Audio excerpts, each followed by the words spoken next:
Hello, assalamu alaikum, Shabab. Today we're going to talk about something very important, that is emotional health. And I'm going to introduce to you the self-discrepancy theory. Now, the self-discrepancy theory is a great tool that you can use to gauge your emotional health or the emotional health of your clients or your students or even your younger brother, sister, anyone in your life that you care about can use this tool to see where their emotional health is. And so basically, the self-discrepancy theory says that there are three parts of yourself. The first is your actual self. That is who you actually are, what abilities you actually have, where you are in reality. The second one is your ideal self. Your ideal self is where you would like to be. That's where you want to go. That's where you see yourself. That's what you envision as the perfect you. Okay. And then the third one is your art self. Your art self is what people expect of you in terms of your behavior, in terms of your characters, in terms of your abilities. That's how other people see that you ought to be, or their expectations of you. Okay, so the three selves: actual self, ideal self, and the art self. Now, the self-discrepancy theory says that these versions of yourself compete with one another and struggle with one another. And the more there's discrepancy between them, the more you're going to be under stress, the more you're going to be unhappy, the more you're going to have a poor emotional state. The more that these line up, no matter where they line up, the more that they line up, the happier that you're going to be, and the more content you're going to be, the more satisfied you're going to be in life. So in a subsequent video, we're going to talk about how we can line these things up. But in this video, we're just going to talk about the tool itself. How do you figure out where your emotional health is? So we have some graphs. Here in the first graph, we can talk about something in general. So we can say we have a 5. If we were to rate ourselves in terms of how we see ourselves in general, just as a person, how happy are we with ourselves in general, and taking in consideration all the characteristics that we have. Okay, so say we rated ourselves as a 5. This in terms of how we are generally, how we look at ourselves as a person. But where we want to be could be much higher, or a little bit higher, or a little bit lower. So in this example, our ideal self is an 8.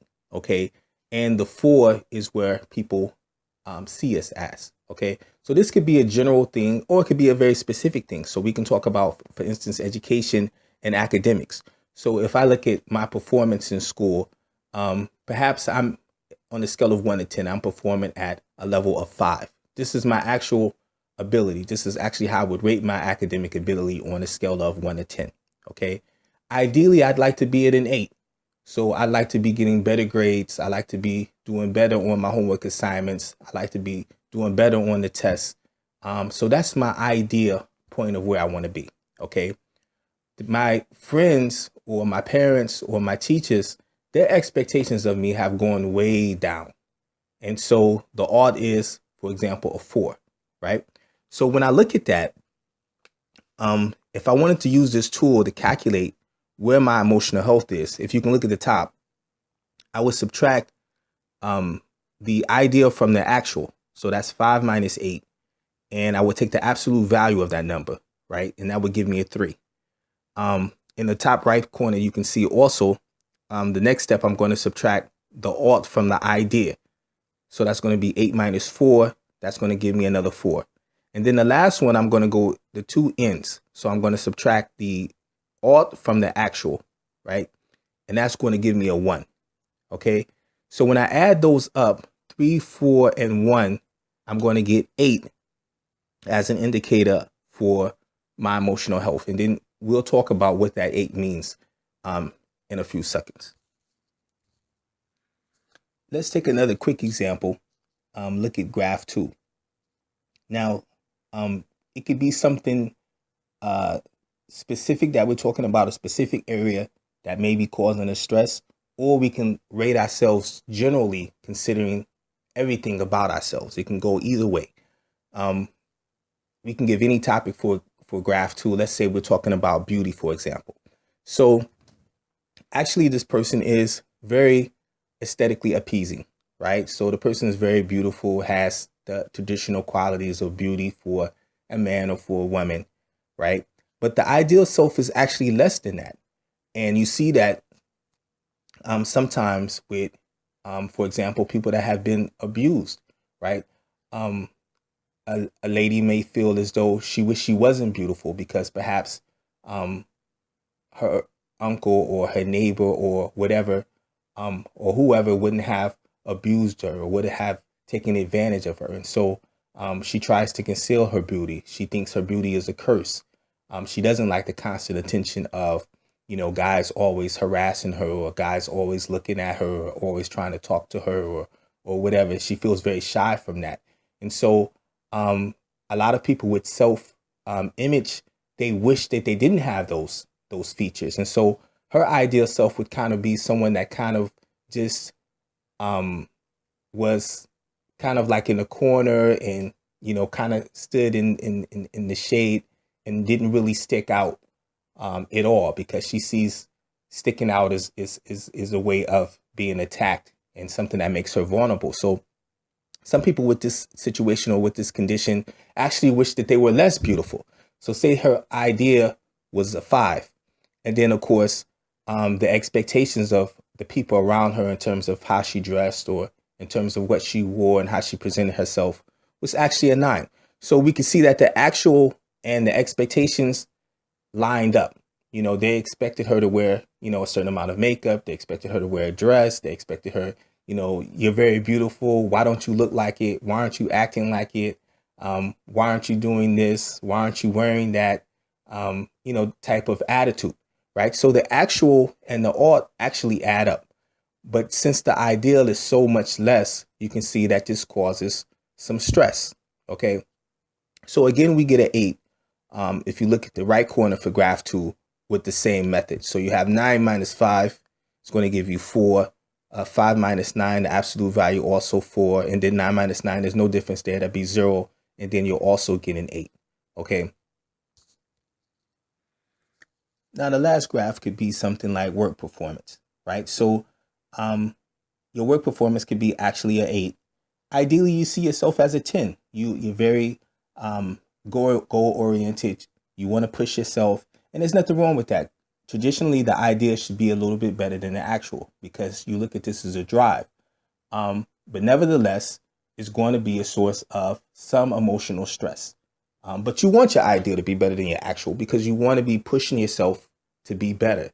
But there will be added stress with that. I mean, if you are a 5, for example, academically, and you want to move up to a 9 or you want to move up to a 10, and you have tests coming up, you have graduation coming up, this is a huge amount of stress that you're going to place on yourself. So it may not necessarily be a bad goal, but it is something that's going to add stress to your life. It's going to add an imbalance, and it's going to make you more susceptible to different mood swings and sadness and stress and all the things that accompany that. But sometimes you have to go through that in order to reach certain goals that you have in your life. So the ideal should be better than the actual self, but this is something that's going to cause stress. Same thing if you're talking about financial situations. So you're at a 6 financially, or you're at a 4 financially, and you want to get to that level where you would rate yourself as a 9 or you would rate yourself as a 10. So your ideal is much higher than your actual self is. That's not a bad thing. That's a good thing. But this is something that's going to cause you stress. It's not going to be the same thing as if these two were added up. So if a person was already at an 8, in actuality, and their ideal was something to be around an 8 or a 9, then they're going to be relaxed. They're going to be happy. They're going to be content. They're not going to be constantly thinking about those things, worried about those things. These things are going to be occupying their whole life. So it's not necessarily a bad thing, but these are the different things, and these are the imbalances that cause emotional stress. But sometimes we have to go through temporary stress in order to achieve the goals that we want in life. So sometimes it's a bad thing, sometimes it's a good thing. But nevertheless, if these three are not in line, then emotional stress is going to resort. So in the last example, graph 3, we can take it as a work environment. So the person's at an 8. This is his actual work level, her actual work level, and they want to get to where they're at 10, right? Now, see, the alt is a 4.5. So maybe these are the expectations, or these are the views that people have of their ability, or have of their behavior, or have of their character in the workplace. And maybe their alt is low. Maybe their expectations are low because they're female. The people don't think they can do the job because they're a woman, or maybe because they're a minority, or maybe they're from this tribe or from that tribe. And so their expectations are low. So even when you have a good ability, and even when you envision yourself being at a high level, still you can have an emotional stress because of what other people have in terms of how they view you, or in terms of their expectations of you. And this also is going to cause stress. And notice here, when we do the math and we look at the stress indicator, the emotional stress indicator, we get a 10. We get a 10, even though the person has a good self-image, even though the person has good ability, they still have a 10 in emotional stress because their peers or the work environment doesn't accept them and doesn't believe in their ability. And so this causes stress. You know, when people think that you can't do something, when people doubt you, when people look down upon you, when they make these microaggressions, or they have prejudiced attitudes and things like this towards you, and they don't believe in something that you can actually do, this is something that also causes stress. Now, as a general rule, when you use this tool, if you have 0 to 3, that means you have good emotional health. If you have anywhere from 4 to 7, this is kind of average. And if you have something above 7, then this is a cause for concern. We won't say this poor emotional health, but it's a cause to be concerned. It's a very high number. So these are general rules. They vary according to age. So if you're younger, if you're between the ages of puberty and 26 or 27, the numbers are going to be higher, obviously, because you're still trying to figure out who you are. You're still trying to figure out what your goals in life are, who your ideal self is. You're still trying to understand your abilities. And people in your life that are important to you are trying to figure you out as well. They're trying to understand you. And so the numbers are going to be much higher. Once you get past 27, 28, you're in your 30s, you expect more balance. You expect that there's more of a even level in terms of how these three play out. And so if you are in that age group and you have something that is above 7, this is definitely a cause to be concerned.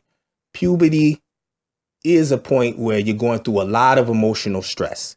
Young adulthood, 21, 22, you're going through a lot of emotional stress and a lot of changes, and you know, everything is the end of the world. And this is the reason why, because you're going to have high levels and you're going to have high discrepancies between these three selves when you're just trying to figure out who you are in life. And this is the reason why. Now, when we go to the next video, we're going to talk about how we can use this tool to improve our emotional health, and improve the health of the people that are important to us in our life, whether they be our students, or they be our clients, or they be just loved ones that we have in our life. Hello, assalamu alaikum, Shabab. Today we're going to talk about something very important.